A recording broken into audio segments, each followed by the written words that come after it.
Knife வந்து original. அதனால sir நானே பண்ணுறேன் சார். அப்படி பார்த்தாரு, இப்படி குத்துவேன், அப்படி பிடிப்பார்.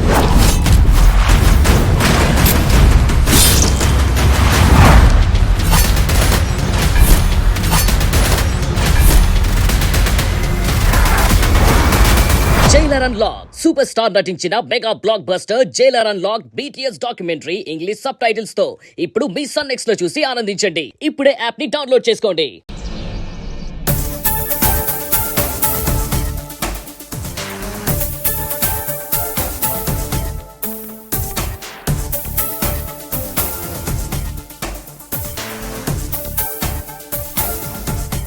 హలో. హాయ్.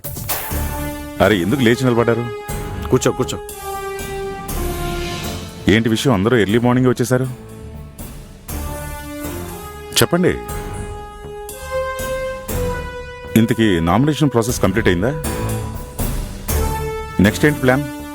పోస్ట్ ఏకగ్రీవం అవటం వల్ల క్యాన్వాసింగ్ చేయాల్సిన అవసరం ఉండదనుకుంటున్నా. ఉంటుంది దేవా. ఏ? ఎందుకంటే నీకు వ్యతిరేకంగా ఒకతను నామినేషన్ వేశాడు. నువ్వు నిలబడుతున్నావని తెలిస్తేనే నీకు వ్యతిరేకంగా ఎవరు నిలబడరని మేము అనుకున్నాం. కానీ ఒక వ్యక్తి మాత్రం నిన్ను ఎదిరించి నిలబడుతున్నాడు. ఎవరతను? రిషి. రిషియా? ఏ రిషి? అదే RS యానిమేషన్ కంపెనీకి హెడ్. RS యానిమేషనా? అవును దేవా. దాని MD రిషియేనా నన్ను ఎదిరించి నామినేషన్ వేసింది?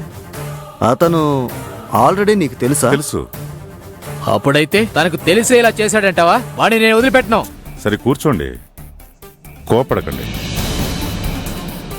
ఇప్పుడు ఎందుకు కోపడుతున్నారు? యంగ్స్టర్స్ రెస్పాన్సిబిలిటీ తీసుకోవటం మంచిదే కదా. అలా అని నిన్నే ఎదిరించి నిలబడతాడా? ఇలా చూడండి, ఎలక్షన్స్ అన్న తర్వాత ఎవరికి ఎదురుగైనా పోటీ చేయొచ్చు. అదే కదా డెమోక్రసీ అంటే. అందువల్ల రిషి నామినేషన్ వేయటంలో తప్పే ఉంది. తప్పే సార్.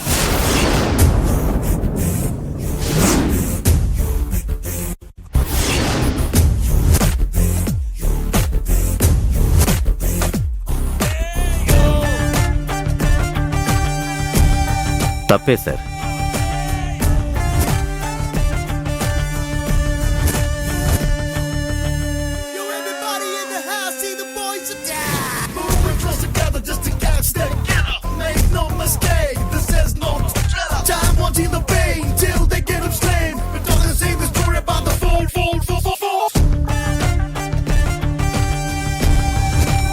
Rishi, sorry sir. ఎందుకు సారీ?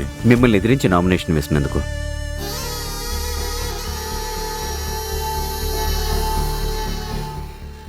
ఎలక్షన్లో ఎవరో నిలబడుతున్నారని చెప్పి నా ఫ్రెండ్స్ నన్ను నామినేషన్ వేయమని చెప్పారు. కానీ ఆ ఎవరో ఒకరు నా రోల్ మోడల్ అయిన మీరేనని నాకు తెలియదు సార్. అది తెలిసిన వెంటనే నామినేషన్ విత్డ్రా చేసుకున్నాను.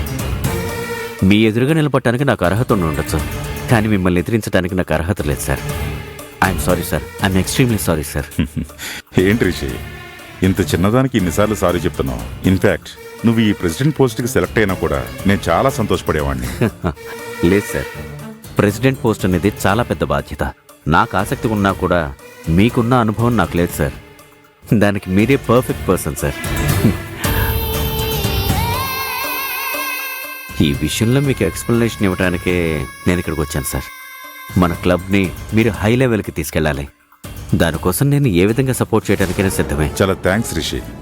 మనందరం కలిసి మన క్లబ్లో ఒక మంచి మార్పును తీసుకొద్దాం. నీలాంటి ఒక యంగ్స్టర్ సపోర్ట్ చేయడం అనేది నాకు చాలా చాలా హ్యాపీగా ఉంది. అది నా అదృష్టం సార్.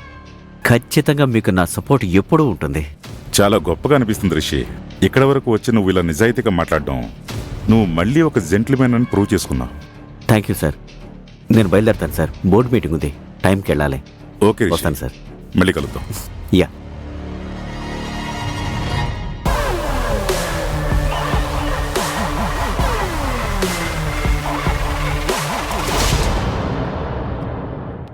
చూసారా, కొద్దిసేపటి క్రితం మీరు ఎవరైతే పొగరని చెప్పారో అతనే వచ్చి ఎంతో ఒబీడియంట్గా మాట్లాడి వెళ్తున్నాడు. చూశారు కదా. అందుకే పూర్తిగా తెలుసుకోకుండా ఎవరిని ఎప్పుడు జడ్జ్ చేయకూడదు అని చెప్పేది. అవును దేవరాజ్, ఆ కుర్రాడికి నిజంగానే మీ మీద ఇంత గౌరవం ఉందని మాకెవ్వరికి తెలీదు. నామినేషన్ వాపస్ తీసేసుకుని మనసులో ఉన్న మర్యాదని దేవాకి ఎక్స్ప్రెస్ చేసి వెళ్ళిపోయాడు కదా. ఇంకే ఉంది, మన దేవాని ఆ ప్రెసిడెంట్ పోస్ట్ కి బాస్. సరే దేవా, మేము ఇంకా బయలుదేరుతాం. ఓకే, వస్తాం దేవా.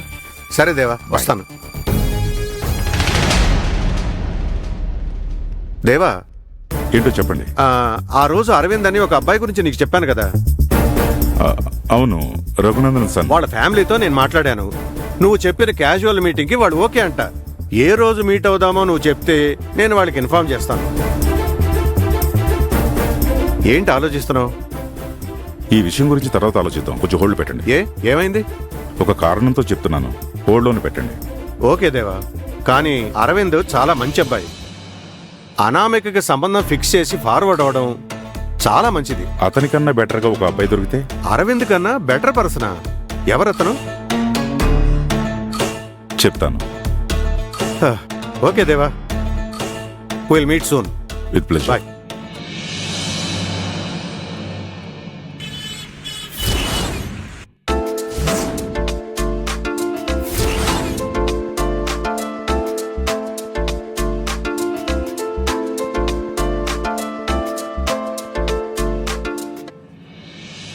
టైం అయింది, తను ఇంకా రాలేదేంటి? ఈరోజు నెక్స్ట్ స్టెప్ ఏంటనేది తెలుసుకోకుండా వదిలిపెట్టకూడదు. రానివ్వు.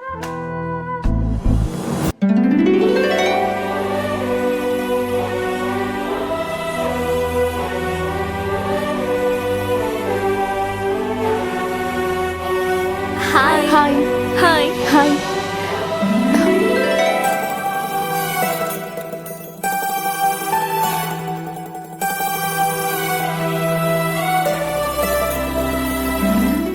ఏంటి సార్ చాలా యాంగ్జైటీగా వెయిట్ చేస్తున్నారు?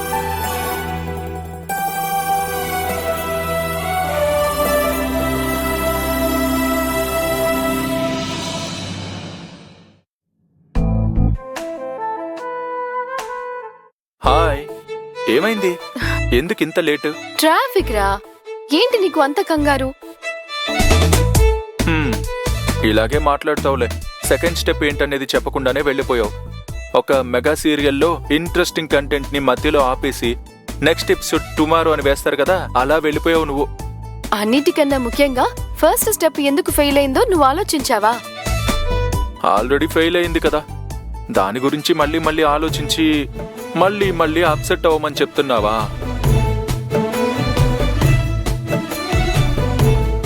దీనికే అప్సెట్ అయితే ఎలా రా? లవ్ అంటే చిన్న డిసప్పాయింట్మెంట్ ఉంటాయి రో. అది పక్కన పెట్టులే గాని, స్మార్ట్ గా ఉంటేనే లవ్ క్రియేట్ అవుతుందని చట్టం ఏమైనా ఉందా?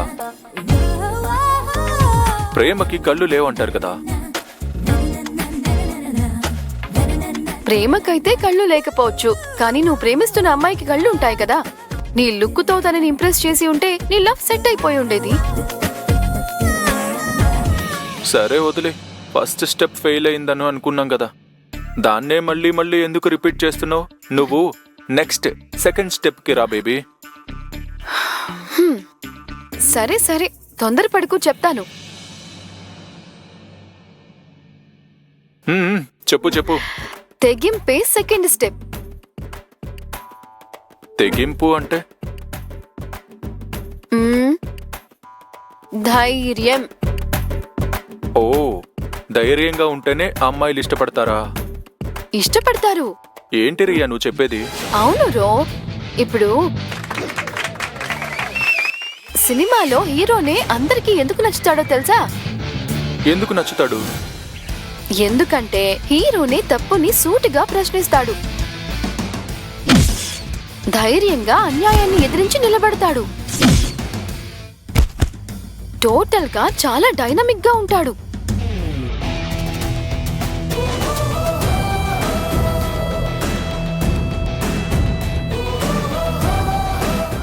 నేను హీరోలాగా ఉండాలని చెప్తున్నావా? అవును.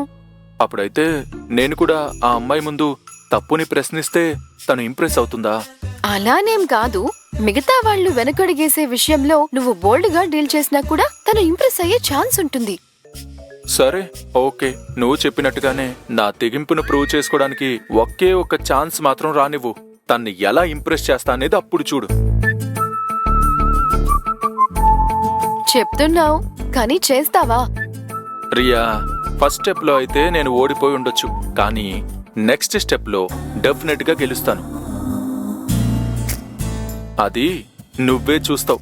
నేను చూస్తాను నువ్వు ఎలా తనని డీల్ చేసి తనని ఇంప్రెస్ చేస్తావు అన్న విషయం.